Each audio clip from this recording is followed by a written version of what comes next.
everyone, welcome back to 100 Blocks in 2025. Today's block is going to be the attic window block from the Farmer's Wife book. Let's take a look at the block and the book. Okay, here is our block, Attic Windows. It is from the Farmer's Wife. It's on page 128. And you may be thinking, gosh, Penny, you already made that block, and that's true, and there's a reason why I made it this way. So you'll notice in the book here, we have our center square, and then we have this blue sort of an angle here. So we have a triangles cut because it looks like that's the easiest way to do it is with those triangles. And then we have this guy right here, which is sort of our little parallelogram there. It's not a parallelogram. It's actually just a rectangle with a 45-degree angle on it. This little temple this little guy right here. And so we'd have to cut the length of that and then cut the 45-degree angle. And then we have this outer big green triangle, and that's what makes up our attic windows block. Well, I have made that block exactly as it states right here. I did all the math, I did all the cutting, and I sewed this guy just like that with all those little templates. And what I decided from that particular experience was that it might be just a little bit much for the basic sewer. It's got a lot of bias. It's got a lot of extra add-in seam allowances. And I just thought it might be easier to make this block a little bit easier than it says to do right here.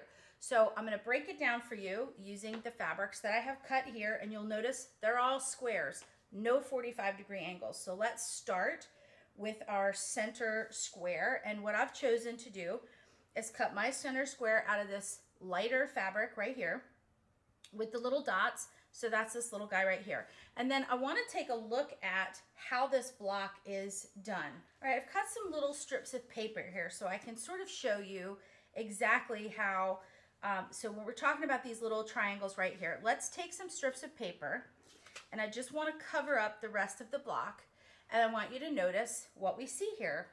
And what I see are half square triangles.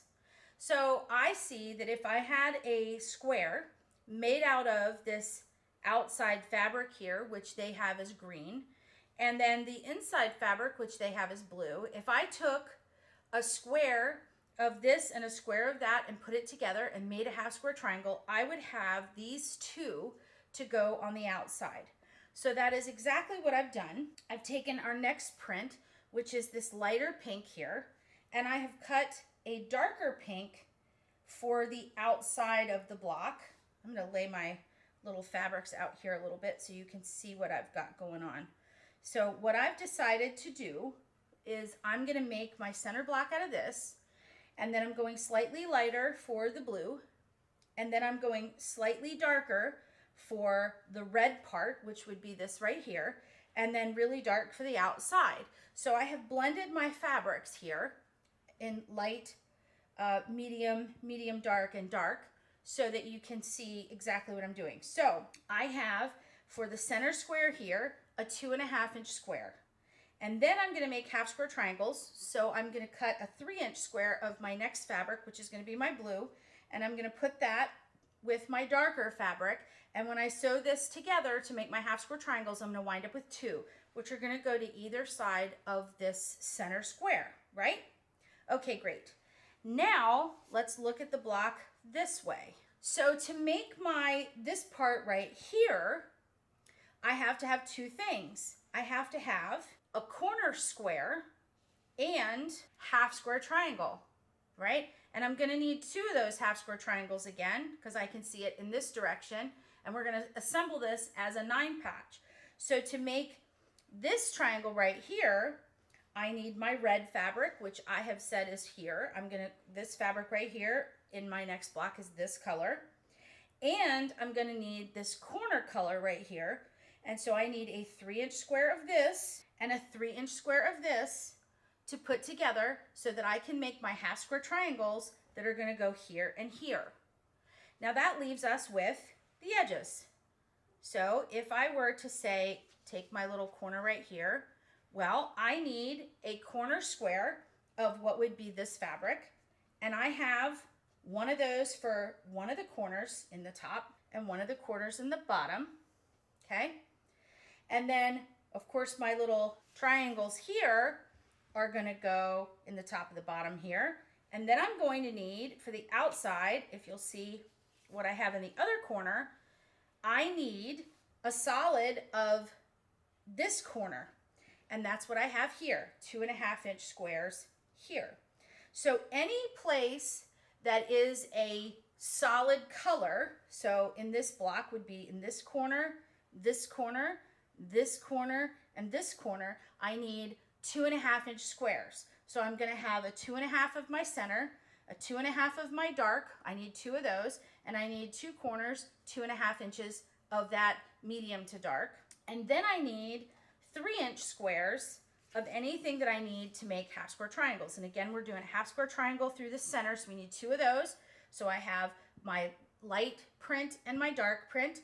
That's gonna make 2 of those. And then I have my medium dark and dark print, and I'm gonna need, that'll make 2 of those. So those are gonna be 3-inch squares. So I'm gonna go make my half square triangles using our regular method.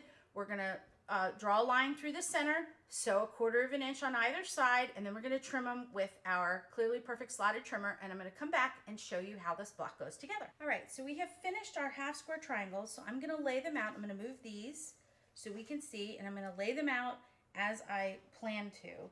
So we have that lighter color, remember, and that lighter color is going to be the part that goes here, right? And we'll have this darker color out here because it's gonna make up this triangle. And we're gonna do the same thing on the other side. So our lighter color goes here, okay? So that gives us that look in the center, right? And then we're gonna need, here's our medium dark, right? And we're gonna need that right like that. And then we're gonna have this dark here. And then we're gonna do the same thing on the bottom. So we'll have a dark and then this medium, which is gonna go right like that, and then like this. And so now you see we have exactly the same block as we have here. We have this rectangle here with our 45-degree. We have our big outside triangle, and we have the same thing on the other side. So now we can assemble this block just like a 9-patch, and it'll go together and it'll look just like this one, but without all of that bias. So let me go do that and I'll show you what it looks like. All right, guys, remember our attic window. Here is our book for our attic window, and here is our finished block. I hope you like that. Look, it turned out just like this one. And remember, this one I used all of the angles, and you know, it turned out pretty good. But this one, I did the same thing, just with squares and half square triangles, and we got the exact same block. So sometimes when a block looks really difficult, we just have to look at it with a different set of eyes. And there's almost always a way to create the block in an easier manner that makes it a little bit more user-friendly. So, and that's what we're trying to do. So hope you like this block. If you want to make one like this, well, if you have the Farmer's Wife book, in the back of the book is a CD, and I'm told that all the measurements that don't exist in the book are on that CD. So you can always go to the back of the book and get the templates and try it with the templates. And if you're feeling like you're an intermediate quilter and you're feeling very brave and you want to learn how to sew with 45-degree angles, I think that's a great idea. You should definitely practice doing bias, and just remember, don't pull or tug on that bias, and it should come out exactly the right size as these do. So I hope you learned something in this video. I hope you'll continue watching. Definitely make sure you subscribe if you haven't already. We're going to try to get to our 10,000 subscribers mark this month, and hopefully you'll find me on the web at cabinquilters.com.